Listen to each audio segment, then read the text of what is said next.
Hi, it's Dwyer, gamblersadvisory.com, DwyerVIP.com.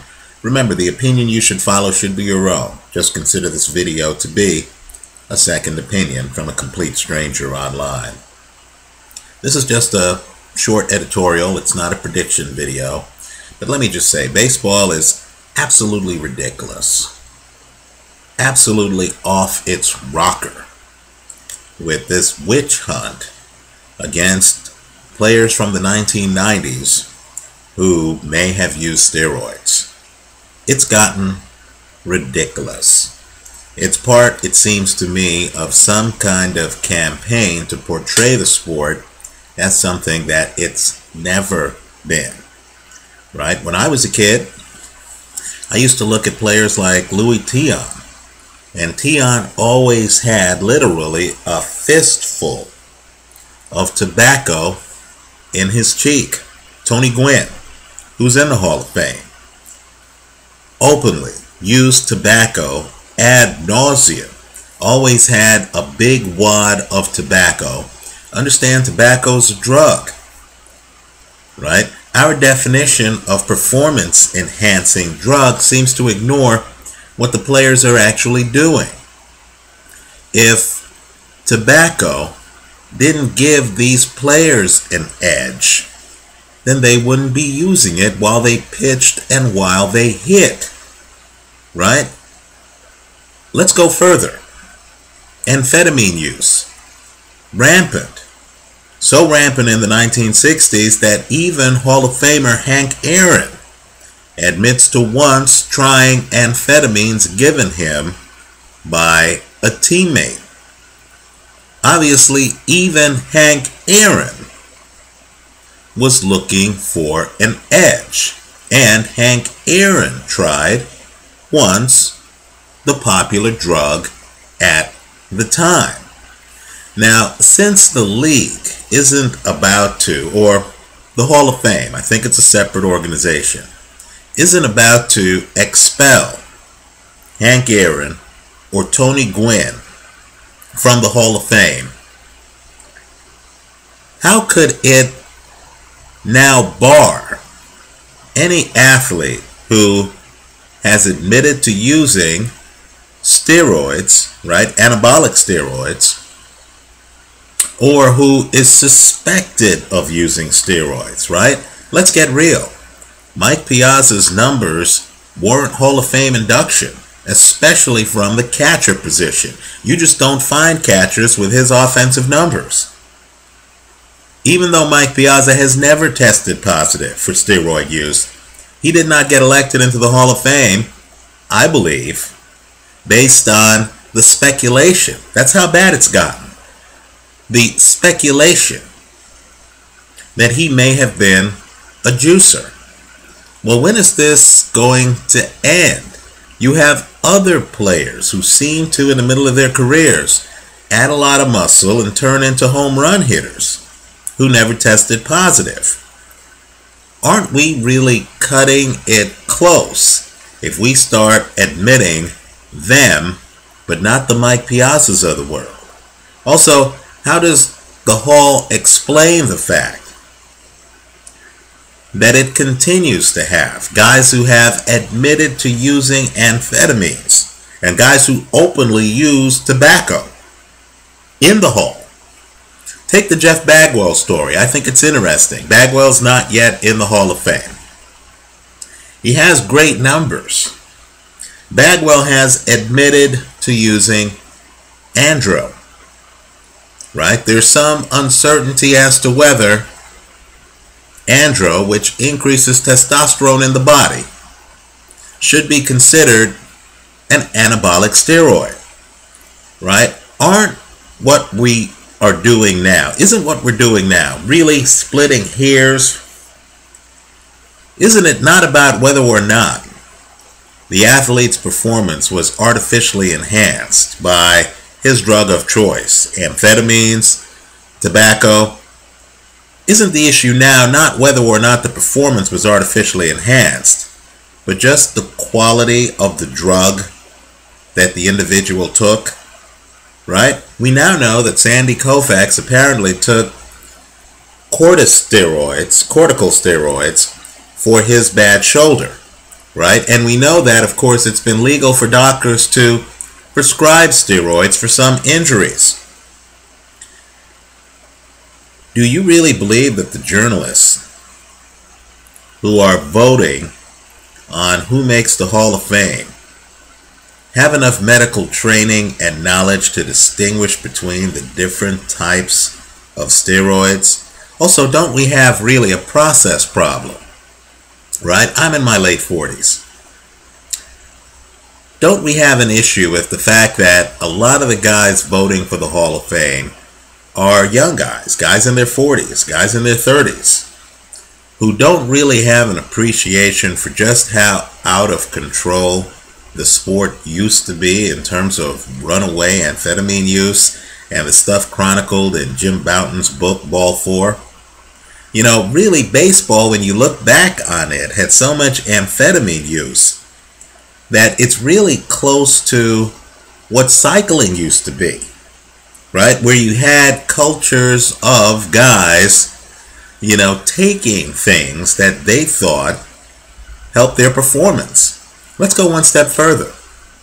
There's something in medicine called a placebo effect, right? Whether or not the tobacco makes me a super player, if I believe that tobacco makes me a super player, then doesn't that false sense of confidence help me on the field, help me at the plate in key moments, right? The point is, we quite frankly don't know how good a hitter Tony Gwynn would have been without tobacco. And Tony Gwynn's one of my favorite players, right? We don't know how good the guys who used amphetamines would have been without the amphetamines. We don't know how good some of the players who were alcoholics, Mickey Mantle, would have been without alcohol as a crutch, right? The point is, these guys took different substances to help themselves. It's preposterous now to try to distinguish, especially when you have a hall full of players who took different substances, right? If you're now going to say, after the fact, you know what? These most recent drugs are bad, right? Then what you're going to have is a hall filled with guys who got an edge off amphetamines and tobacco, right? Something doesn't balance there. Let's go further. You know, baseball is a sport where you've had guys who are masters at stealing signs. That's part of the sport. Cutting corners. I remember Kelly, the manager of the Minnesota Twins back in the day, was a master at stealing signs, you know, stealing hand signals and stuff like that. The sport has long tolerated, you know, gamesmanship. Keep in mind, in the Hall of Fame right now, you have a guy, Gaylord Perry, who by reputation was a spitball pitcher. You have another guy in the Hall of Fame, Don Sutton, who once had sandpaper fall out of his glove while he was on the mound. Another time, the ump came to the mound, looked at Sutton's glove because the ump was suspicious about the movement on Sutton's pitches. And of course, in Sutton's glove were notes that said things like, "not here," right? I mean, these guys are in the Hall of Fame. Now, how could you have guys who may have thrown a spitball during a key encounter with a batter in the Hall of Fame? And how could you have guys who at any time may have used sandpaper on a baseball during a baseball game in the Hall of Fame? How could you have guys who ever used a cork bat in a baseball game in the Hall of Fame? How could you have guys who may have benefited from the kind of chicanery that went on back in the day, right? The light system, that helped Bobby Thompson hit the shot heard round the world, right? We're now finding out that during the Harvey Haddock's near-perfect game, that there was a system that the other team had, I believe it's the Braves, to communicate what pitch Haddock's was thrown from stolen signs received from the catcher, right? If these players benefited in any way performance-wise, increased reputation from a key hit in a game where they got illegally communicated to them a stolen sign, or, a situation like the Giants in 1951, and that's documented, where the team comes back from way out, right? In part because of, a sophisticated cheating system at the Polo Grounds. Let's remember, Hall of Famers were on that team, right? All I'm saying is, if any player profited from chicanery and is in the Hall of Fame, isn't the sport guilty of the worst kind of hypocrisy right now by just systematically excluding anyone who tested positive for performance-enhancing drugs, had their name show up in the Mitchell report based on hearsay that would be inadmissible in a civil court, or, in the case of guys like Mike Piazza, were merely suspected of using steroids? I'd like to know, by the way, given that the Texas Rangers had a lot of guys, Sammy Sosa among them, Jorge Gonzalez, who people question, right? We don't know, but there are questions about many former Texas Rangers. Is the Hall of Fame prepared to induct Pudge Rodriguez, a guy who got very muscular while he was playing and then during the investigations about steroids lost a lot of weight suddenly? Is the Hall prepared to induct him because these young guys voting on Hall of Fame induction don't believe that he used steroids, while excluding Mike Piazza, who has never tested positive for steroid use? Also, some of the guys who we assume have never used steroids. Ken Griffey Jr. How do we know? Really, how do we know? There's some slender-looking guys who we're now finding out may have used steroids in other sports, right? Lance Armstrong, I guess that's the rumor. Who knows if it's true? He's going to be on Oprah shortly. Maybe he'll tell us in his words. But you have a lot of guys who are accused of using performance-enhancing drug regimens who look slender. Just look at the people getting busted in track and field for juicing. None of these guys look like linebackers, right? I'm not sure if you can tell looking at someone whether they're juicing.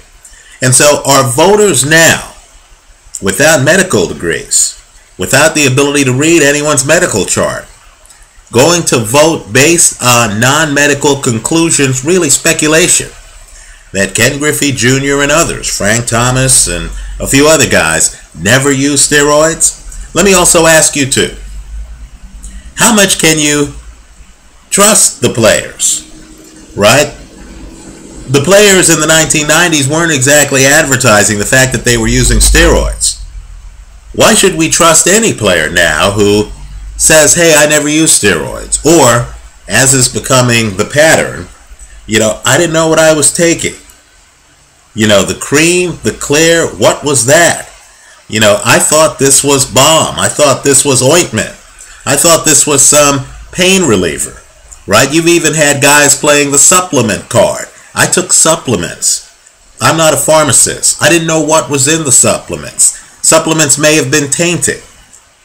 Let me also make another point.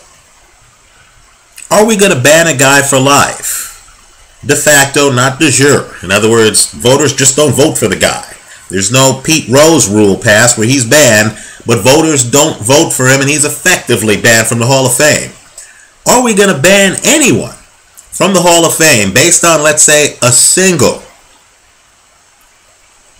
bad test result, while acknowledging that these nutritional supplements sometimes are tainted, right? Isn't that what's happening right now with Rafael Palmeiro? I believe he may have failed one drug test, and from that we're concluding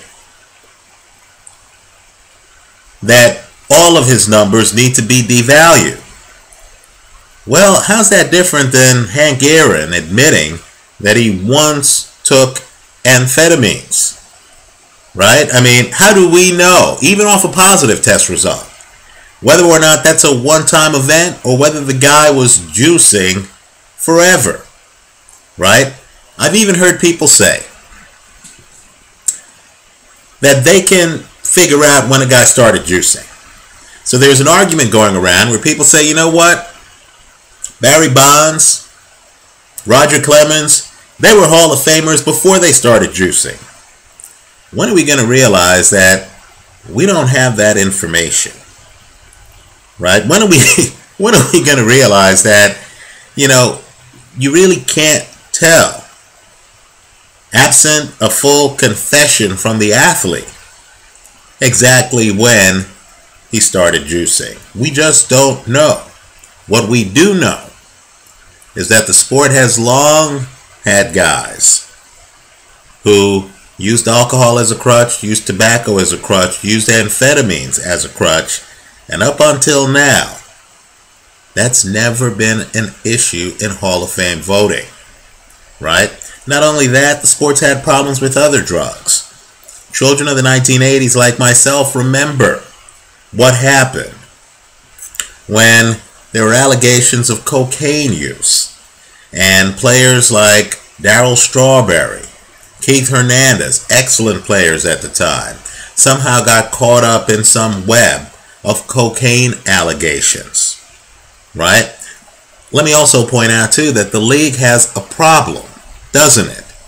It's like right now under the CBA, if I'm a baseball player and I have a cocaine problem, right, then I'm considered disabled.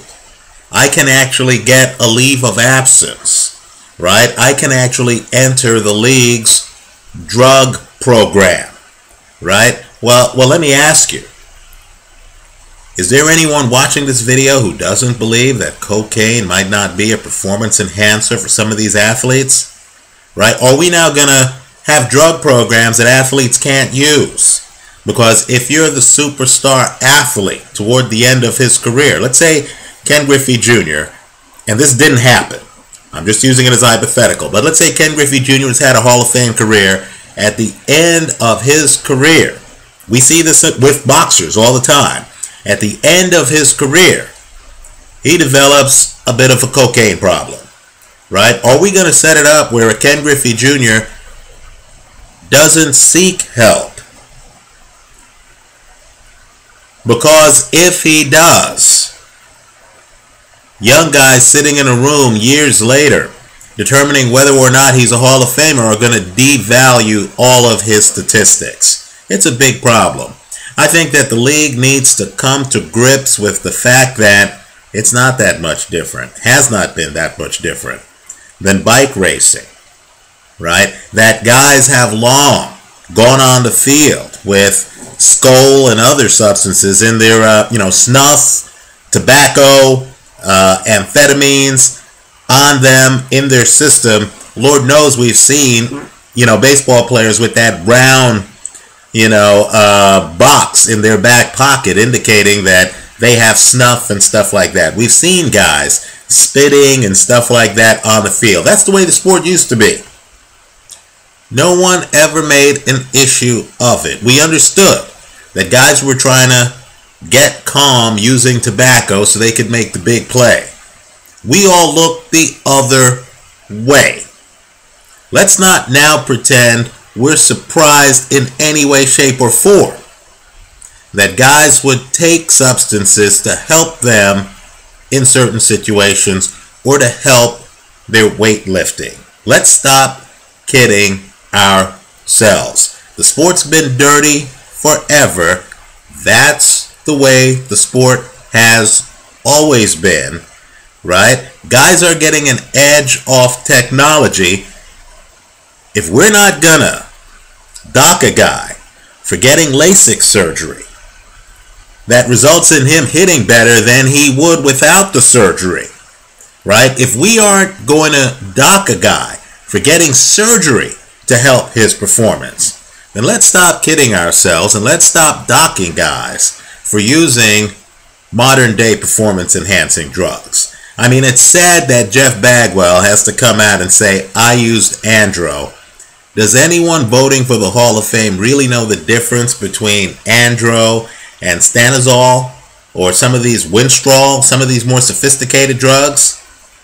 Give me a break. Let me hear from you. I understand I'm on one side of the aisle. I understand there is an entire Bob Costas group out there against me. I understand that every Hall of Famer who seems to be interviewed on this subject matter, except for Bob Gibson, seems to come out on the side of, oh, we're glad no cheaters are in the Hall of Fame, ignoring the fact that a lot of them used amphetamines and used tobacco and stuff like that. I know there are many on the other side of the aisle. I find it remarkable that Goose Gossage, and I'm a Yankee fan, would come in games with his mouth flooded with whatever his substance of choice was. Might have been tobacco, might have been a lot of, bubble gum, whatever, right? But keep in mind, the point is, the sport has long allowed guys to play it without coming out clean, right? You watch the Olympics, we don't allow people in events to come in with, tobacco, chewing tobacco and stuff like that. You have to be clean, right? Boxing doesn't allow you to, between rounds, puff on a cigarette. Baseball always has. And so to now say, after a guy's career, you know what, you used an artificial crutch, is ridiculous. Quite frankly, it's new. It's against the history of the sport. Let me hear from you. Let me close by saying, without getting into detail, Pete Rose should get in the Hall of Fame. Let me hear from you. Thanks for watching.